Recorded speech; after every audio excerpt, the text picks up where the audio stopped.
સુરત મનપામાં રામ રાજ્ય પ્રજા સુખી જેવું ચાલી રહ્યું હોવાનો ખુદ ધારાસભ્યએ આક્ષેપ કર્યો। સુરત મહાનગરપાલિકાની સંકલન સમિતિની બેઠકમાં ધારાસભ્ય વિનુ મોરડિયા ફર્યા અને પાલિકાના મોટા ભાગના પોઈન્ટ પર ગાર્ડની ભૂતિયા હાજરી બતાવી પાલિકાને ચૂનો ચોપડાઈ રહ્યો હોવાનો આક્ષેપ કર્યો। આ અંગે કાર્યવાહીને લઈને મોરડિયાએ અધિકારીઓને પણ તતડાવ્યા। સાથે જ તેમણે ભંગારના ગોડાઉન હટાવવાની માંગ કરી। ધારાસભ્યએ મનપાની બેદરકારી છતી કરતા કહ્યું કે કેટલાક અસામાજિક તત્વો ભંગારિયાઓની આડમાં સોસાયટીમાં રેકી કરી ચોરી સહિતની ઘટનાઓને અંજામ આપે છે, ત્યારે તેના પર લગામ લાગે તે જરૂરી છે। જો કે મોરડિયાના આક્ષેપોથી કોર્પોરેશનની કામગીરી પર સવાલ ઊભા થઈ રહ્યા છે। કતારગામ વિસ્તારની અંદર રેસિડેન્ટ વિસ્તારમાં ભંગારના ગોડાઉનો અથવા તો ભંગારની દુકાનો એને તાત્કાલિક બંધ કરવી જોઈએ, એના માટેની મારી રજૂઆત હતી। અધિકારીઓને જાણ હોવા છતાં એ દુકાનો કેમ ચાલુ રાખવામાં આવી? રેસિડેન્ટ વિસ્તારમાં તકલીફ પડતી હોય, એની અંદરથી આવનારા લોકો એ પોતાનું આઈડેન્ટિટી ન હોય અને આવીને મહિનો 2 મહિના 15 દિવસ કરીને જતા રહેતા હોય, જ્યારે એવી કોઈ ઘટના બને ત્યારે પોલીસને પણ એને શોધવામાં તકલીફ પડતી હોય છે।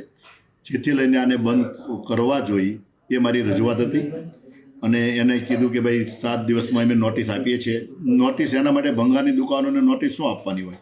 એને તાત્કાલિક એને બંધ જ કરવાના હોય, જેથી કરીને તકલીફ ન પડે। આ તકલીફ જ્યારે પડે છે ત્યારે લોકો સ્થાનિક લોકો હોય એને હાલાકીનો સામનો કરવો પડતો છે। એ મારી એક રજૂઆત હતી।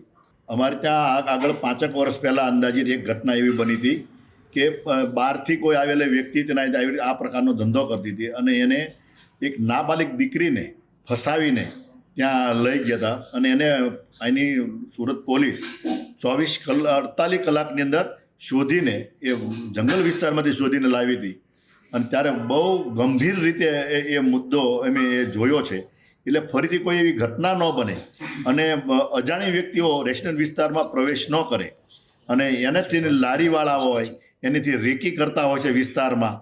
મારી તો વિનંતી એ પણ છે કે સોસાયટીની અંદર આ પ્રકારના લોકોને પ્રવેશ અંદર નહીં કરવા દેવો જોઈએ, જેથી કરીને આવી ઘટનાઓને ટાળી શકાય। સિક્યુરિટી ગાર્ડ જે કોર્પોરેશન જે કોન્ટ્રાક્ટ આપતી હોય છે, કરોડો રૂપિયાનો વાર્ષિક કોન્ટ્રાક્ટ હોય છે અને એવા સમયે જ્યારે આના કોર્પોરેશનની માલિકીની મિલકતો હોય છે ત્યાં સિક્યુરિટી ગાર્ડ સમયે નથી જોવા મળતા હોય, તો ફિટનેસ ન હોય, ફિટનેસ તો ન હોય પણ એ કોઈ પણ જગ્યાએ ગમે ત્યાં ખૂણામાં જઈને આરામ ફરમાવતા હોય।